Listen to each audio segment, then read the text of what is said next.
안녕하십니까. 신인근의 군사TV 알기 쉬운 무기 백과입니다. 오늘은 정말 멋지게 생긴 공격 헬기 알려드리겠습니다. 스텔스 공격 헬기입니다. 자, 전무후무한 스텔스 공격 헬기 RAH-66 코만치 알려드립니다. 자, 이 코만치 바로 인디안 부족 이름이죠. 또 인디안 부족 이름 중에서 아파치 있지 않습니까? 그래서 당연히 이건 미국에서 만들었습니다. 미국이 아파치, 즉 인디언 부족 중에서 가장 유명했다는 아파치족의 이름을 딴 아파치 공격 헬기와 더불어서 세트로 움직이게 하기 위해서 역시 인디언 부족 중에서 아주 유명한 부족이었던 코만치의 이름을 따서 코만치, 즉 아파치와 코만치를 하나의 조를 짜서 작전을 지키려고 공격 헬기를 만들었는데 이거 한번 알려드립니다. 멋집니다. 자, 미국의 공격 헬기와 소련의 야전 방공 시스템이 장군 멍군을 때립니다. 왜냐? 제가 지난번에도 계속 말씀을 드렸듯이 과거 이제 냉전 시대 때 바르샤바 조약군, 즉 이제 이 소련군을 위시한 그 공산군들의 탱크가 53,000대였어요. 그러니까 이 자유진영은 상대가 안 되는 것이죠. 그래서 고심 끝에 전차끼리는 수적으로 상대가 안 되니까 공격 헬기를 만들었습니다. 그래서 공격 헬기를 만들고 나니까 이제 소련이 큰일 난 겁니다. 야, 미국과 이 여러 나라가 지금 공격 헬기 만드니까 이거 어떻게 해야 되냐? 우리 지금 탱크들 완전히 그냥 다 학살당하게 생겼다. 해가지고 70년대 후반에 소련은 야전 방공 시스템이란 걸 만듭니다. 그전에는 뭐 이렇게 어깨에 둘러매는 그런 그 어깨 견착식 그런 지대공 미사일 이런 걸 이제 일부 썼는데 이거 가지고는 안 되겠다 해가지고 정말 더 성능 좋은 이 단거리로는 안 되겠다. 아예 헬기 자신이 가지고 있는 이 미사일로 쏘려면은 이제 과거에 아파치 초창기형 같은 경우 헬파이어 미사일이 사정거리가 8km니까 8km까지 들어와야 되는데 그 8km까지 들어오기 전에 그냥 때려버릴 수 있는 그런 야전 방공 시스템을 만들자 해가지고 소련은 이걸 만들었어요. 바로 토르 M1입니다. 이게 탱크처럼 궤도형 바퀴가 돼가지고 지금 우리 비호나 천마 이런 것처럼 기갑 부대들하고 같이 다니는 거예요. 뭐 중대나 대대급에 하나씩 이렇게 지금 우리도 다 그렇게 하지 않습니까? 다 이제 이때 나온 개념들이에요. 그래서 같이 다니는 거예요. 그러다가 이제 적 공격 헬기가 딱 나타나면 때려버리는데 이 토르 M1은 사정거리가 무려 15km짜리 미사일을 장착합니다. 그러니까 아파치의 헬파이어 미사일이 8km니까 이건 15km니까 뭐 아파치가 공격하러 들어오기도 전에 이 토르에게 걸리면 그냥 격추되는 것이죠. 그리고 수직 발사 시스템이라서 전후 좌우 어디든지 그냥 걸리면 그냥 때려버리는 겁니다. 그래서 야, 이제는 또 미국이 공격 헬기를 가진 이 미국을 비롯한 자유진영이 큰일 났다 이거 어떡하냐 이제 이렇게 된 겁니다. 당시 미국은 공격 헬기와 더불어서 카이와 워리어라는 이 스카우트 정찰 헬기를 같이 운용을 하고 있습니다. 그래서 이 워리어 지금 여기 보시면 여기 이제 탐지 장비들 다 있지 않습니까? 이걸 이제 정찰 헬기인데 이 워리어들이 먼저 앞에 쫙 가서 적의 기갑 부대, 적의 목표가 어디 있는지 딱 탐색해가지고 딱 돌아와가지고 이제 아파치들에게 지시를 내립니다. 너는 왼쪽으로, 너는 오른쪽으로 이렇게 해서 이제 정찰 겸 지휘 헬기로 이 카이와 워리어를 쓰고 그리고 아파치들은 여기에서 지시를 받고는 쫙 가서 이제 공격을 합니다. 그런데 이 워리어가 탐지를 하러 가는데 이건 뭐 토르 M1 또 나중에는 퉁구스카 이런 것들이 나와가지고 이제는 뭐 소련 또는 나중에 러시아 이런 것들의 기갑 부대에 접근을 할 수조차 없게 되는 거예요. 아예 표적 탐지조차 안 되는 겁니다. 그래서 야, 안 되겠다.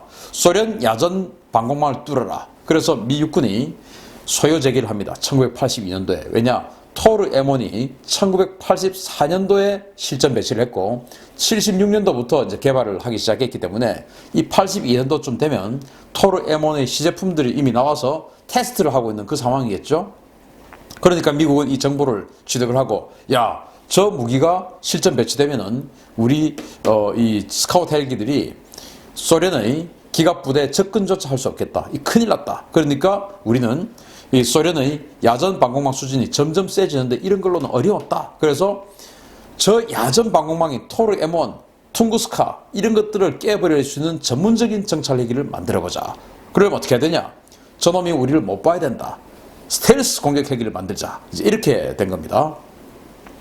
그래서 벨과 맥도날드 더글라스 컨소시엄 그리고 보잉과 시콜스키의 그 컨소시엄이 한판 승부를 벌이는데 LHX 사업 경량 공격 헬기 사업이다 이거죠. 그걸 이제 1988년도에 시작을 합니다. 자, 벨, 맥도날드, 더글라스는 이제 이 모델을 제시를 했고, 보잉과 시콜스키 컨소시엄은 이제 이걸 제시를 했어요. 자, 요거 지금 보시면 그 칵핏 부분이 코브라하고 좀 비슷하게 생겼죠. 코브라. 아파치나 이런 것들은 이 뒷좌석과 앞좌석이 좀 더 높낮이가 크게 차이가 나죠. 근데 코브라는 그다지 차이가 없지 않습니까? 그래서 이거 보면 코브라하고 좀 비슷하게 생겼다라고 생각이 되는데, 이게 바로 YAH-63이라고 하는 아파치와 경쟁해서 졌던 모델이에요. 그래서 벨과 맥도날드 더글라스 컨소시엄은 그 아파치와 경쟁해서 졌던 이 YAH-63 이 모델을 가지고 스텔시하게 가다듬었어요. 그걸 바탕으로 스텔시하게 가다듬어서 모델을 제시를 했고, 그리고 이제 보잉과 시콜스키 컨소시엄은 전혀 새로운 개념의 이런 이제 공격 헬기를 제시를 했습니다. 뭐 당연히 전혀 새로운 개념을 제시한 측이 이기겠죠. 이미 한번 진 거 다시 재탕3탕 해봐야 계속 지겠죠. 당연히 보잉 시콜스키가 이겼습니다. 그래서 보잉 시콜스키의 승리로 탄생한 코만치입니다. 1995년도에 이제 이렇게 하기로 결정을 했어요. 최대 이륙 중량은 7.79톤, 뭐 덩치가 작죠. 최대 속도는 당시 헬기로서는 가장 빠른 시속 324km, 그리고 항속 거리는 485km. 그리고 주요 무장으로는 20mm 게틀링 기관포 1문, 그리고 헬파이어 6발, 대전차 미사일이죠. 그리고 로켓 24발인데 이걸 전부 내부 무장창에다 장착합니다. 기관포는 이제 앞에 이렇게 있지만 헬파이어 미사일이나 로켓은 내부 무장창에 우리 F-35나 F-22처럼 내부 무장창에 장착을 하는 거예요. 그래서 레이더 반사 면적을 획기적으로 줄입니다. 자, 그런데 이제 이게 제가 지난번에 카모프 50이 이야기를 할 때 저거의 대공 미사일이 쫙 날아오면은 허버링을 하고 서 있다가도 갑자기 옆으로 시속 100km로 좌우로 이동을 할 수 있다라고 말씀드렸지 않습니까? RPG-7 같은 쫙 이 직선으로 날아오면 쑥 움직여야 되니까 피해버려야 되죠.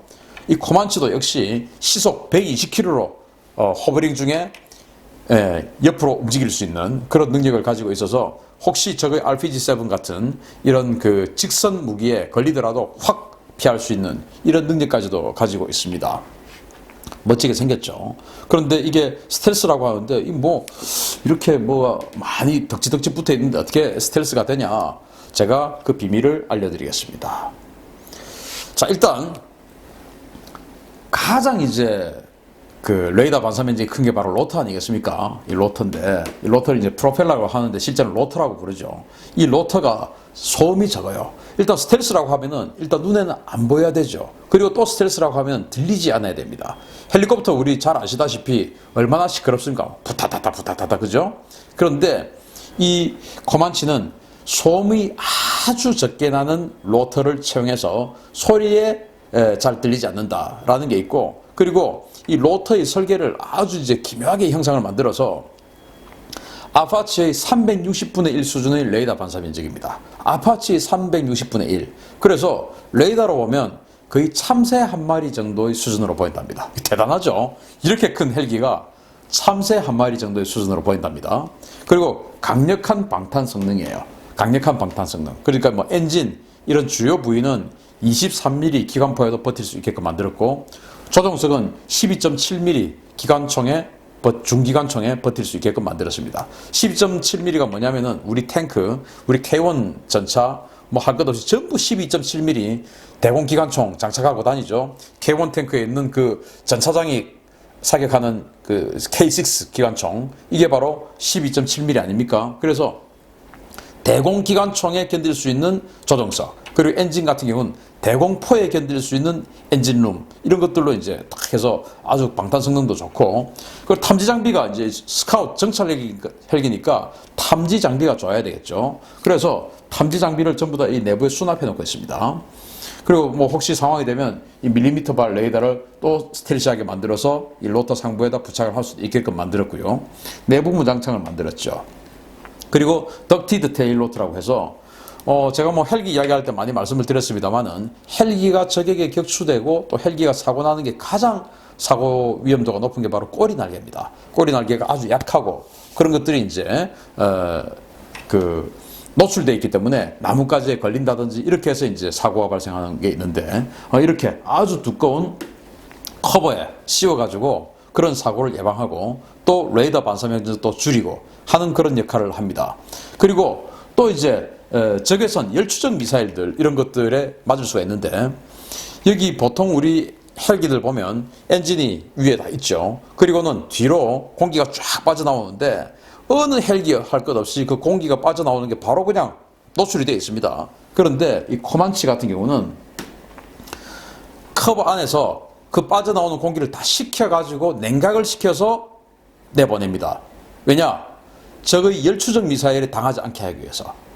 적외선 추적 미사일은 열이 있으면은 진하게 보이지 않습니까? 그래서 이제 거기를 향해서 미사일이 날아가는데 그런 적외선 추적 미사일에 당하지 않고 적외선 장비의 탐색이 덜 되게 하기 위해서 이런 식으로 엔진룸에서 빠져나오는 이 배기 열도 완전히 식혀서 내보내는 이런 식으로 설계를 했습니다. 대단한 기술이죠.